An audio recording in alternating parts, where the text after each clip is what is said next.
மாட்டுக்கார அண்ணாமலையை கண்டித்து திண்டுக்கல் மாவட்ட இளைஞர் சார்பாக கண்டன ஆர்ப்பாட்டத்திற்கு தலைமை பொறுப்பேற்றிருக்கின்ற அருமைக்குரிய தம்பி முகமது அலியார் அவர்களே, முன்னிலை பொறுப்பேற்றிருக்கின்ற அருமைக்குரிய தம்பி திரு சகாயம் அவர்களே, திரு கவர்நாத் அவர்களே மற்றும் இளைஞர்களுடைய தம்பிமார்களே, மாவட்டத்தினுடைய பொதுக்குழு உறுப்பினர் அவர்களே, ஒன்றிய செயலாளர் அவர்களே, பகுதி செயலாளர் அவர்களே, மாவட்டத்துடைய நிர்வாகிகளே மற்றும் இங்கு கண்டன உரை ஆற்றிருக்கின்ற என்னுடைய நெருங்கிய நண்பர், சுமார் 15 ஆண்டு காலமாக இளைஞர் காங்கிரஸில் நாங்கள் ஒன்றாக பயணித்த என் அருமை நண்பர் தலைவர் ராகுல் காந்தியுடைய போர்ப்படை தளபதி அருமை சகோதரர் திரு விச்சி என்ற லலின் பிரசாத் அவர்களே, உங்கள் அனைவருக்கும் மாலை வணக்கத்தை தெரிவித்துக் கொள்கின்றேன். இந்த மாநகட்ட அறவேக்கார் அண்ணாமலை அவர்கள் எங்களுடைய தலைவரை பார்த்து ரவுடி என்று கூறுகிறார். யார் ரவுடி? யார் ரவுடி? நீ அண்ணாமலை ஐபிஎஸ் படிச்சுட்டா வந்திருக்கியா இல்ல யூபிஎஸ் எக்ஸாம் எப்படி RS சித்தாந்தம் படி நீ போலியாக ஐபிஎஸ் அதிகாரி ஆனையா? நாங்கள் தான், எங்கள்கிட்ட தான் இருக்காங்க. சசிகாந்த் செந்தில் IAS எவ்வளவு ஒரு கண்ணியமா பேசுறாரு.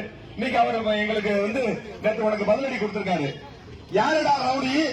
அமித்ஷா மோடி என்ற கொலையாளர் ரவுடி. இந்த தேசத்தில் 2000 பேர்த்தை கொலை செய்தாரே மோடி, யாரு? அவன் தான் ரவுடி.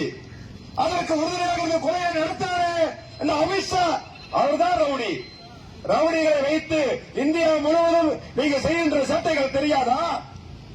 இந்த இந்தியாவிலே, உலகத்துக்கு இந்தியாவிலே மிகப்பெரிய ஒரு எக்ஸப்ளரி ரவுடி யார் என்று சொன்னால் இந்த அமித்ஷா தான்.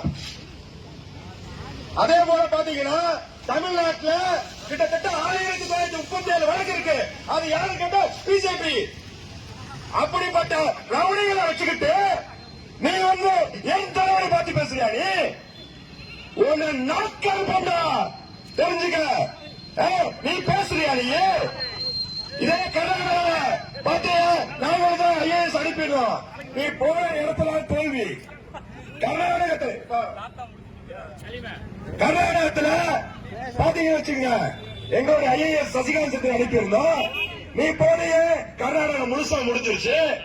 சட்டமன்றத்தில் தேர்தல் நின்று சட்டமன்றத்தில் தோல்வி, நாடாளுமன்றத்தில் நின்று நாடாளுமன்றத்தில் தோல்வி.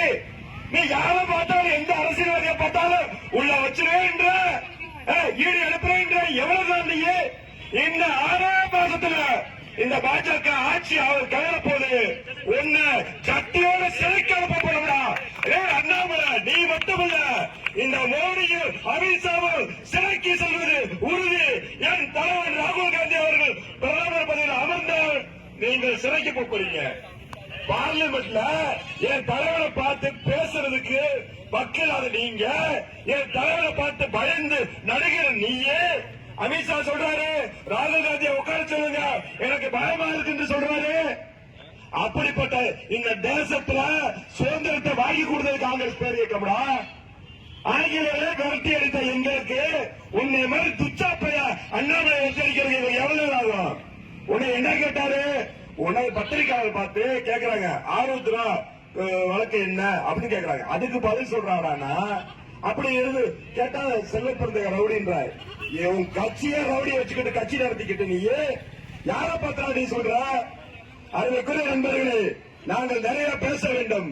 பாஜக என்று சொன்னால் இங்க இருக்க பாருங்க, கேசர் விநாயகா நேற்று திருச்சி சிவாவுடைய பையன் சூர்யா சொல்றாரு, ஒரு கேந்திர வித்யாலயா சீட்டு வாங்கினா கூட கேசர் விநாயகத்தை பார்த்துட்டு தான் சீட்டு வாங்கணுமா? அப்படி ஒரு கேவலம் கெட்ட கமாலயம் இல்ல, காமாலயமா நடந்துட்டு இருக்கு. காமாலைக்கு லீலைகள் நடக்கின்ற கட்சியாளர்களை வச்சுக்கிட்டு நீங்க பேசுறீங்களா? காங்கிரஸ் பத்தி பேசுறீங்களா? காங்கிரஸ் கட்சி தான் நாட்டுக்கு சுதந்திரத்தை வாங்கி கொடுத்திருக்கு.